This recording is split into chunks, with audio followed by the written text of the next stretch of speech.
السلام علیکم ورحمۃ اللہ وبرکاتہ۔ تو معزز سامعین و سامعات اکرام، آج میں آپ کو ایک حضرت عمر رضی اللہ تعالی عنہ کے دور کا ایک واقعہ سنانے جا رہی ہوں۔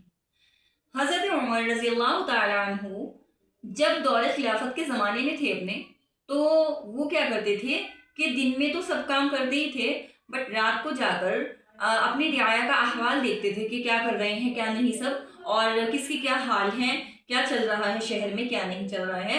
تو وہ اپنے خادم اسلم کے ساتھ ایک دن چکر لگانے گئے رات کو، تو وہاں پر دیکھا کہ ایک گھر میں سے آوازیں آ رہی ہیں، تو ماں بیٹیاں آپس میں باتیں کر رہی ہیں۔ تو ماں کہتی ہے کہ بیٹا اس میں جو ہے نا تھوڑا سا دودھ بچا ہوا ہے، آپ اس میں ایک کام کرو، دودھ میں پانی ملا دو تاکہ ہم زیادہ بیچ سکیں۔ تو تو اس بچی نے بولا نہیں امی، میں اس دودھ میں پانی نہیں ملاؤں گی۔ تو اس کی والدہ نے کہا کہ کیوں؟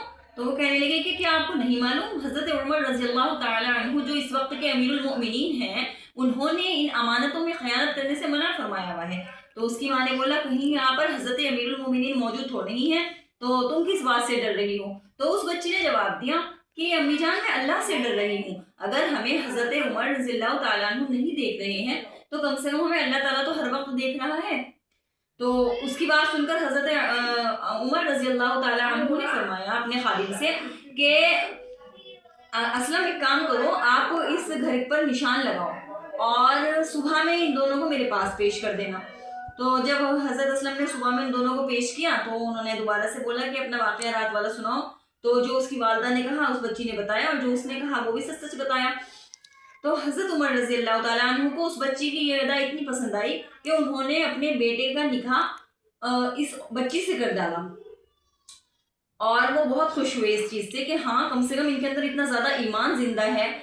تو اس بچی کے بدن سے آگے چل کر کیا ہوا کہ حضرت عمر بن عبد العزیز پیدا ہوئے۔ ماشاءاللہ سبحان اللہ، اللہ تعالیٰ کی کیا شان ہے کہ دیکھیے جب ماں زیادہ نیک ہوگی، ماں اچھی ہوگی، نیک ہوگی، اور وہ ان چیزوں کا دھیان رکھے گی، تو خود ہی اس کے بدن سے ایسی اولاد پیدا ہوگی انشاءاللہ تعالیٰ کہ جو دنیا اور آخرت دونوں میں کامیاب ہو۔ اسی طریقے کا دوسرا واقعہ ہے، تو وہ ہے حضرت عمر بن عبد العزیز کے زمانے کا۔ حضرت عمر رضی اللہ تعالی عنہ کے جو بیٹے ہیں حضرت عمر بن عبد العزیز، ٹھیک ہے نا، تو ان کے ٹائم میں کیا تھا کہ ایک آدمی تھا، تو اس شخص کے ذمے جو ہے بیت المال کی ذمہ داریاں تھیں۔ تو بیت المال کی ذمہ داریاں اس شخص کے ذمے تھی۔ بیت المال کہتے ہیں جو مطلب اس وقت کا سرکاری مال ہوتا تھا، تو اس کو بولتے ہیں۔ تو اس وقت لائٹس وغیرہ تو ہوتی نہیں تھی کسی کے بھی گھر پر، نہ اتنے زیادہ انتظام ہوتے تھے۔ تو اس نے سوچا کہ میرے گھر میں اندھیرا ہے، مطلب میں ایسا کرتا ہوں یہاں سے تھوڑا سا تیل لے لیتا ہوں اور جا کر اپنے گھر میں چراغ جلا لوں گا۔ اب کیا ہوتا ہے کہ وہ گھر جاتا ہے اور اپنے چراغ میں تیل ڈال کر اور اس کو جلا لیتا ہے، پر جیسے ہی وہ چراغ جلاتا ہے تو اس کا دل اندر سے کانپ اٹھتا ہے خوف خدا سے، اور اس کا ایک دم سے ایمان جاگ اٹھتا ہے۔ وہ کہتا ہے کہ نہیں، اگر میں نے یہ اتنا سا تیل لیا ہے لیکن یہ بہت بڑی خیانت ہو گئی ہے تو وہ میرے لیے امانت ہی، تو میں اس خیانت کے ساتھ کیسے پوری رات گزار سکتا ہوں؟ تو اس نے بولا کہ میں بھلے یہ چھوٹی سی خیانت ہے لیکن اللہ تعالیٰ کے نزدیک یہ ایک بہت بڑا گناہ ہے۔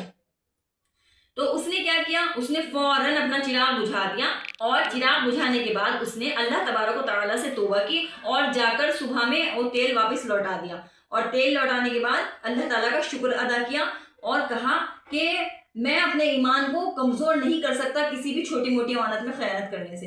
اسی لیے اللہ تعالیٰ نے بھی قرآن پاک میں بہت جگہ فرمایا ہے کہ آپ کے ذمے اگر کسی کی امانت ہے تو آپ اس میں خیانت نہ کریں بالکل بھی، کیونکہ یہ سخت حرام بھی ہے اور اس چیز سے آپ کبھی پنپ بھی نہیں سکتے ہیں۔